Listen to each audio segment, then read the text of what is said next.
Hello and welcome back, you guys. We're over here at EA Tarot. It's Emily and I am here for another monthly wrap up.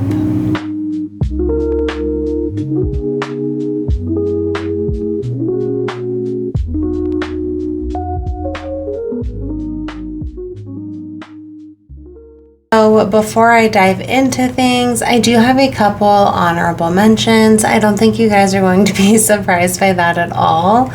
But because you guys really seem to enjoy my May wrap-up video where I talked about all the decks that I worked with, a little bit about my personal practice of that month, I figured I would do it again for June. And so I have a total of 1, 2, 3, 4, 5, 6, 7, 8, 9, 10 decks. Seems like a lot. 10 decks that I was playing with this month. 10 decks that I was doing client readings, personal readings, Patreon readings. So yeah, if that seems at all interesting to you, then grab a cup of something and let's get into it. So I will start off first with my honorable mentions. I do have the 3 Black Moons Oracle and the Witches Tarot. I won't go too far in depth with them. You guys see them a lot on my channel. We all know how I feel about these decks. The Witches, or the 3 Black Moons, and we took a break for a little bit. It was really needed, kind of unexpected, but since she's been back, she's been in rotation ever since. And so that's something I'm finding with this deck is like when we're good, we're really good, and I'm using her a lot. And then when we need the break, she literally will just fade away and we will take that time apart. And so since she's been back in rotation, she's been a deck that I have been working with.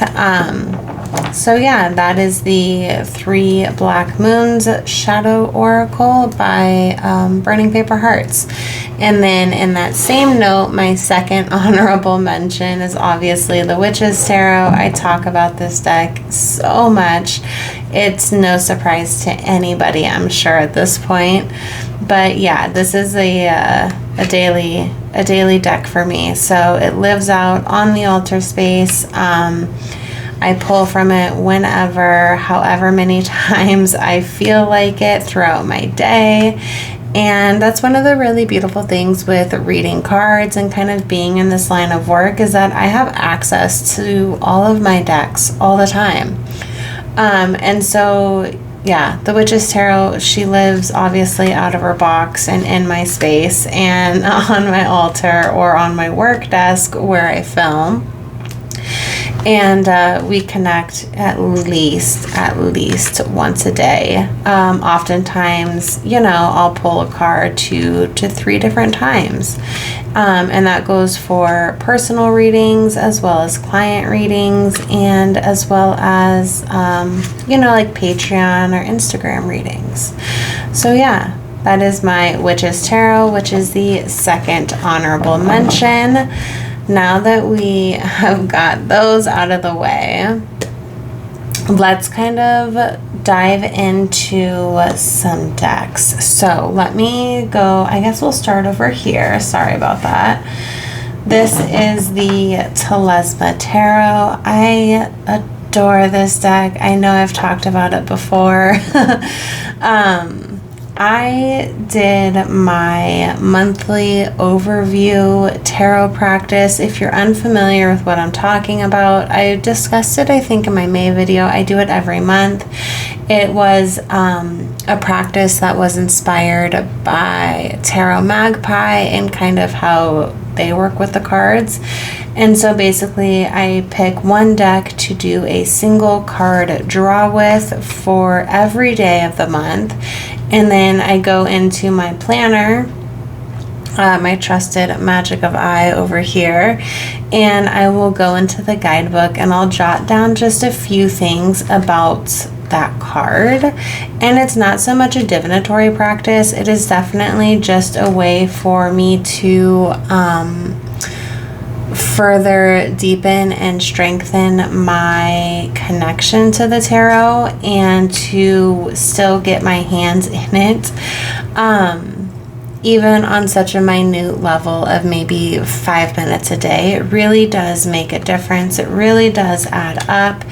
And when decks have a good guidebook, and I know I talked about this in one of my videos recently, and I totally am drawing a blank on the name of it. I think it was like a tarot tag. Drawing a blank on it. I'll definitely drop it in the description box below. But this guidebook to this deck is literally, it's so cool. And I don't know why more people aren't talking about it, because we're here. I'll just show you guys. But yeah, this is the Telesma Tarot and the guidebook for it. So even if we just open up here, we have Ace of Cups, and then she has kind of like labeled the card for us. So it says Lord of the Root of the Powers of Water. And then she has her personal associations with the cards, which I'm really loving. Like we have like purification, we have inner wellness, finding a source of fulfillment, a gift of pleasure, euphoria. Euphoria is never like an adjective. I think I would normally connect with the Ace of Cups, although it makes tremendous sense and I love that she has it. This guidebook really does bring in a different layer and an extra added bonus to the cards. So just over here, we have Seven of Wands. She does label it, and then we have Mars and Leo, so it does have astrological associations for anyone who's like really trying to strengthen that avenue. I'm not there yet, and maybe I will be one day, but for right now, I really love this guidebook for just her personal references and keywords. Like Seven of Wands, we have going forward with bravery, which is kind of like, traditional meaning. But then we have like choosing to believe in yourself and trust that things will work out in your favor, even if you're not sure how. Like that's so good. Perseverance towards your goal, endurance even under the duress of attack or criticism, doing things your own way even when it defies social norms or makes others uncomfortable, like facing conflict head on, standing firm in your convictions. These are all like, I don't know, they're more than just like bullet points, although they're written in a very bullet point format. Like she just has really good card meanings. And so I've been loving getting into the guidebook here. And so like Ace of Wands, we have an aha moment. Like, I don't know, they just seem really, really good. And I have been loving it. And so yeah, that's basically how the Telesma Tarot has been showing up in my personal practice for the month of June. And like I said, it's been really, really good. I do really enjoy this deck. Like I love her collage work. I love her representation. I love how fiery the deck is, and it's like a very warm coated deck. Obviously we have the Telesma. But it's just been such a good deck to explore during the heat of the summer here in the desert. And so, yeah, I mean, Telesma Tarot, I've been using it for my monthly overview daily draws, and it hasn't disappointed. It's been really, really good, and I just love strengthening my connection with the Telesma. I feel like every time I come to it, there's something that I didn't know I needed, if that makes sense. And I think that's true with maybe a lot of collage decks. I love this like devil card. But yeah, anyways, I digress. Telesma Tarot.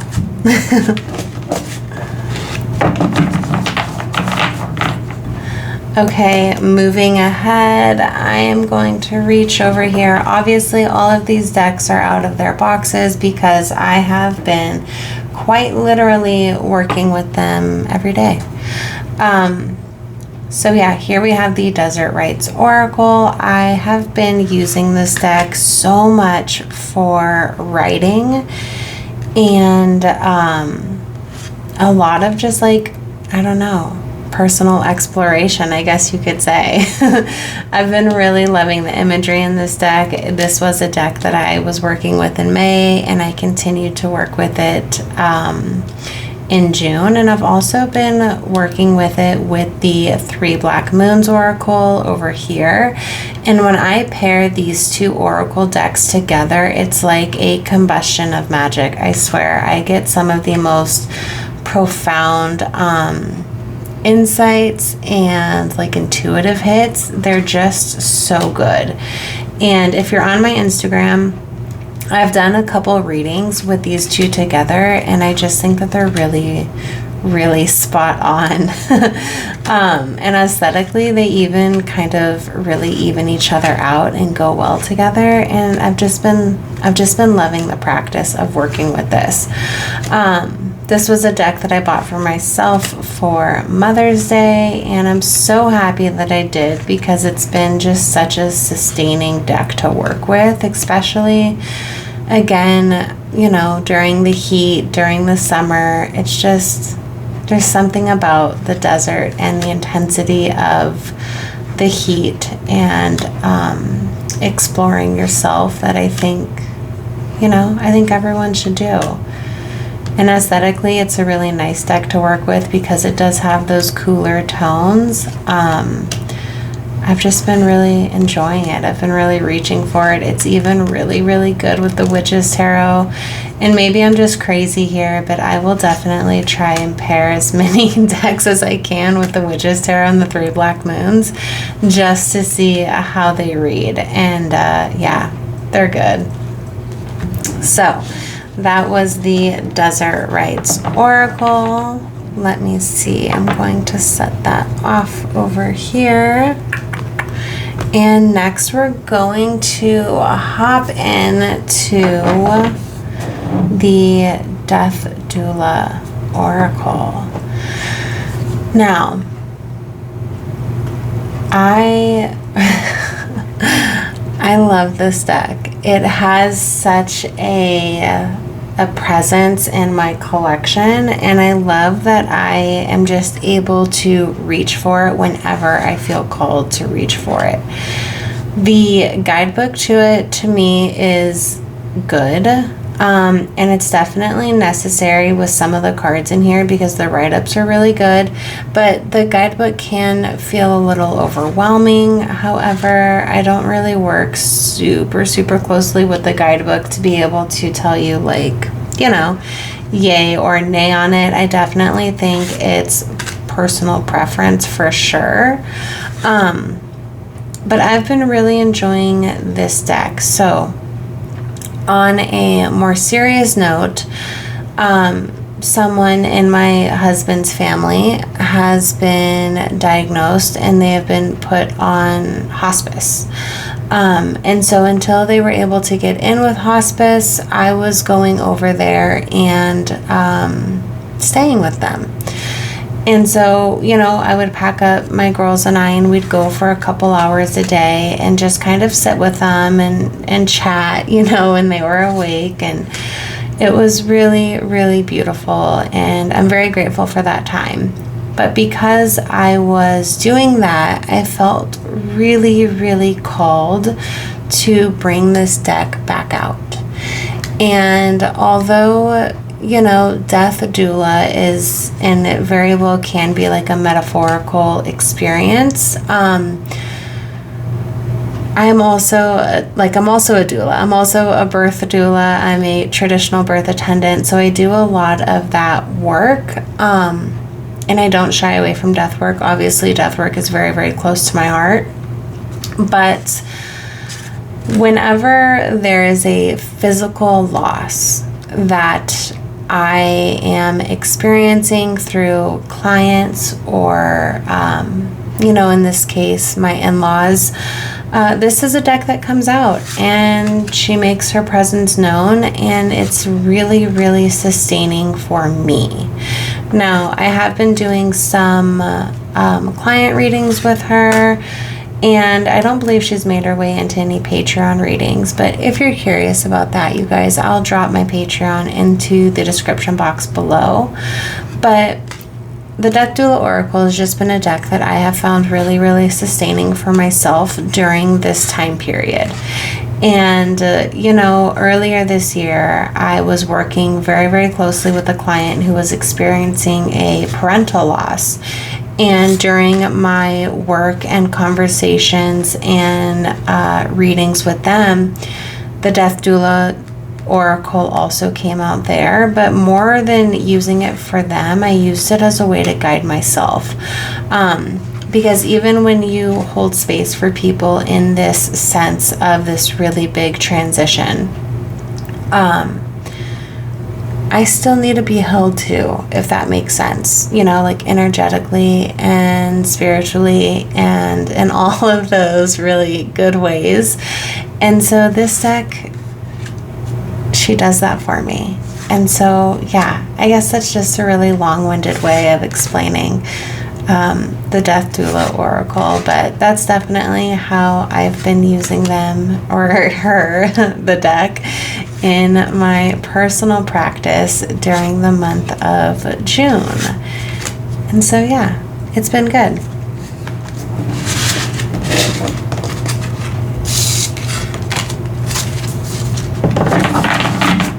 Moving forward from the Death Doula Oracle, I picked up the Circle of Doors Tarot. I do have an unboxing of this deck on the channel. If you're curious about that, definitely go check it out. And it's so funny that I turn the deck over and I get the Tower, because the Tower is a card that comes through almost every time I pull from this deck. I get the Tower. And so I don't know why that is. At first, I was a little apprehensive. I'm like, why is this the only card that I'm like consistently getting? But I don't know. This has been a really beautiful deck. I've been loving getting to know the deck, and I have been obsessed with the keywords on the bottom of this deck. I didn't even know that that's what I needed, but because I have a deck that offers that now, I love it. It is something that was so unexpected. I didn't know if I would resonate with it, and I totally do. But yeah, this has been such a good deck, you guys. I've been loving the Circle of Doors Tarot. There's really something about this layered photography style that I am clearly very drawn to. It's almost symbolic of the Witch's Tarot, and I'm not comparing the two by any means because they both have their own very unique energy. But I really love the simplicity of this like black, white, gold, gray scale tone deck with the layered photographic images. Yeah, they hit hard for me. It works so well. And so yeah, Circle of Doors, I've been doing pulls and journal readings for myself, kind of like consistently, probably every day since I unboxed the deck. And yeah, it's just been really good. I've done some Patreon readings with her. I've done some Instagram readings. And so yeah, I love this deck. Now, it is a really big sized deck. And honestly, while I have it here, I want to look at the Telesma with it, because both of these decks are very large. Okay, so the Telesma is still a little bit taller and a little bit wider, but these are both big decks, and I have large hands. And yeah, I don't know, I just felt called to say that. They're both really big decks. I do like this cardstock. It's really flexible. It's really like, it snaps, and that's been good. I don't know, I don't have a lot of this cardstock. But yeah, Circle of Doors Tarot. It's been so good. now I have 4 decks left. This is the Wild Unknown Tarot. Obviously, you guys probably know this deck. Yeah, I brought it out of retirement. I don't even know if it's safe to say that she was in retirement, but it was, yeah, I brought it back out, and I've been loving working with this deck. I haven't worked with it much for a while. I'd say for literally the first half of this year, I didn't really work with it too much. I worked with it a lot in the end of 2024. But yeah, now that we had our little 6-month break, I don't know. It's been really, really good to pull this deck back out. It has definitely made its way into client readings, Patreon readings, and has really, really shown an interest lately in relationship readings and speaking on relationships, which I find so interesting because this isn't a typical deck that I would jump to for relationships, but I have gotten some really, really, really, really intense and insightful relationship readings with it lately. And so that's been really nice. Yeah, I've been enjoying reconnecting with the deck. It's definitely, this was, and I know I've talked about it before on the channel, but this was my first fun deck, I guess you could say. I obviously bought the RWS when I first started reading cards, and then immediately after that, I was once I had a decent understanding, I was yeah, it's time to treat myself. And so I picked up this deck, and I love it so much, and every time I pick it up, I'm just yes, because it feels like that time when I was first getting my feet wet with the cards, and it was just a really, really, really popular deck at the time for obvious reasons. Yeah, I like it. The Sun. It's been a great deck. I'm gonna stop it there.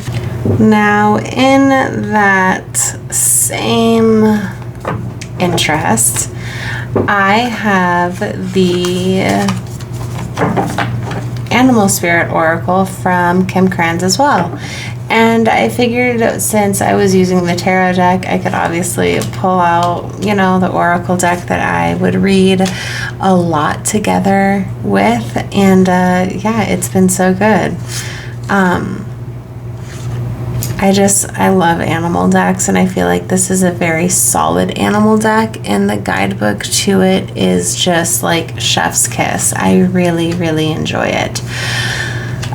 So yeah, I've been working with this one a lot in June as well. It's made its way excuse me, into a lot of Patreon readings and some Instagram, I think. And it's just been really, really good and sustaining. And it's nice to just kind of put this with the Wild Unknown Tarot and just read them together. I've been pulling 3 tarot cards and 1 animal card, and just seeing their imagery together again, it just does something to me. And I know it's because these were the decks that I first started working with when it came to me learning the cards and tarot and oracle.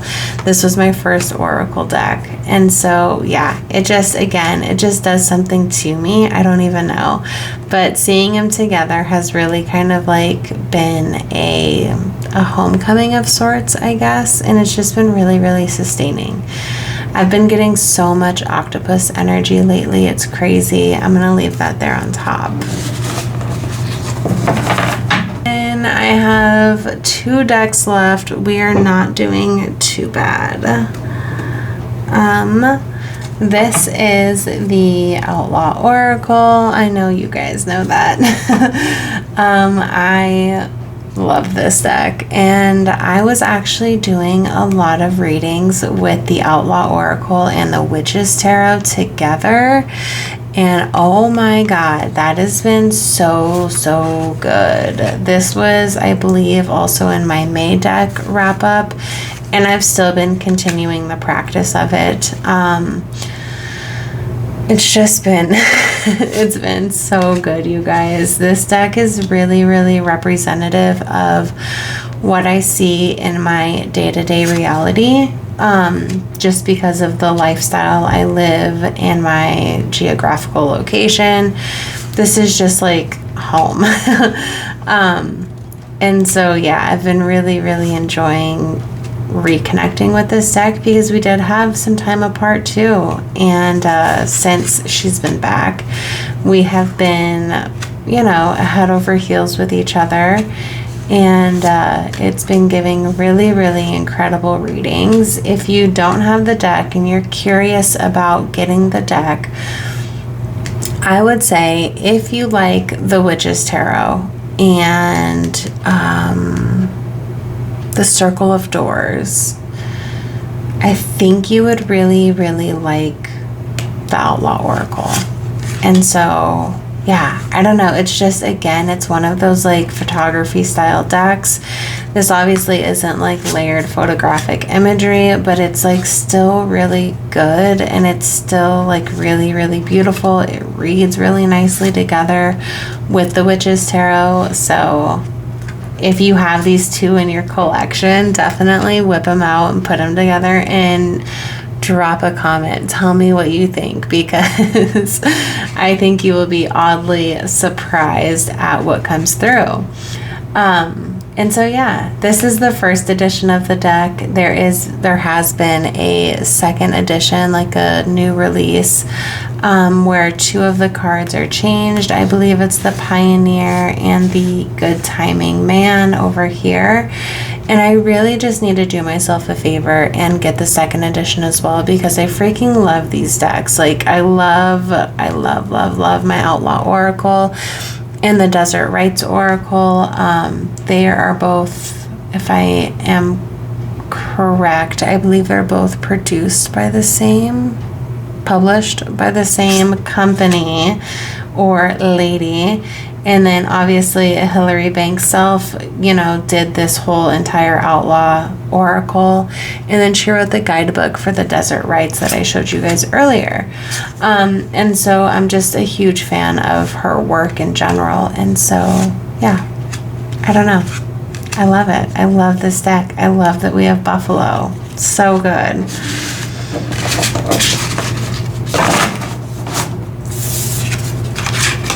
And then moving into our last deck.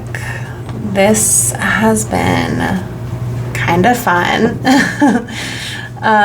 This is the Starlight Frequencies Oracle by Sacred Scribe Publishing. They were so kind and sent me two of their decks. I do have unboxings of this deck and the other one they sent me up on the channel, and so if you're curious about it, go check it out. If I can remember, I'll drop it in the description box, but no guarantees. We do have a beautiful matte style deck here. This is good. I feel like there's a couple things I need to say. One, it is, the guidebook for it doesn't feel like I personally would get a lot of use out of it. And so that's not saying anything about the guidebook. That's saying how I read cards and like my connection with it. I don't read, I don't utilize, I don't reference the guidebook with this deck. This is a very, like, obviously given the name, Starlight Frequencies vibe deck, which isn't my typical comfort zone. Like, that's not really where I'm at. You know, speaking in the terms of spirituality or witchcraft or anything like that.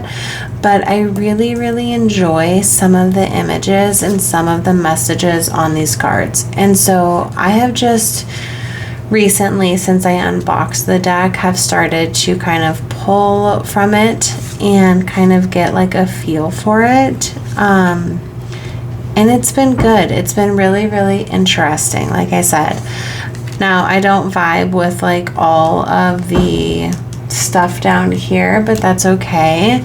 I don't have to get some goodies from it. My finger almost went in my cauldron. That wouldn't have been good. But yeah, I've been really enjoying this deck. I think it's really, really beautiful, and I have been pairing it a little bit with the Death Doula Oracle, and so that's been really good. Sorry about that. My dog just came and laid under my desk. But yeah, I love the imagery here. I love some of the cards that we have. I love the black. I love some of the sparkle, or the, not sparkle, but gilding that the deck has. And then obviously it has very, very stunning matte black edges. I still feel like I need to read with it more to get a better understanding of how I would work this into my practice. But yeah, like I love this card. I love this like airplane window. I don't know. And then the keyword for it is infinite vastness. Stop playing small. Like that's a really good card. Like I really, really enjoy that.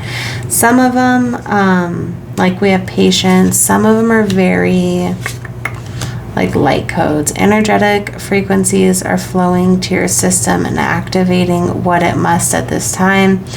Not really something that I totally vibe with personally, but if that is the area that you're in, you might really enjoy it. Starlight Frequencies Oracle. It's been good. I'm excited to get to know it more.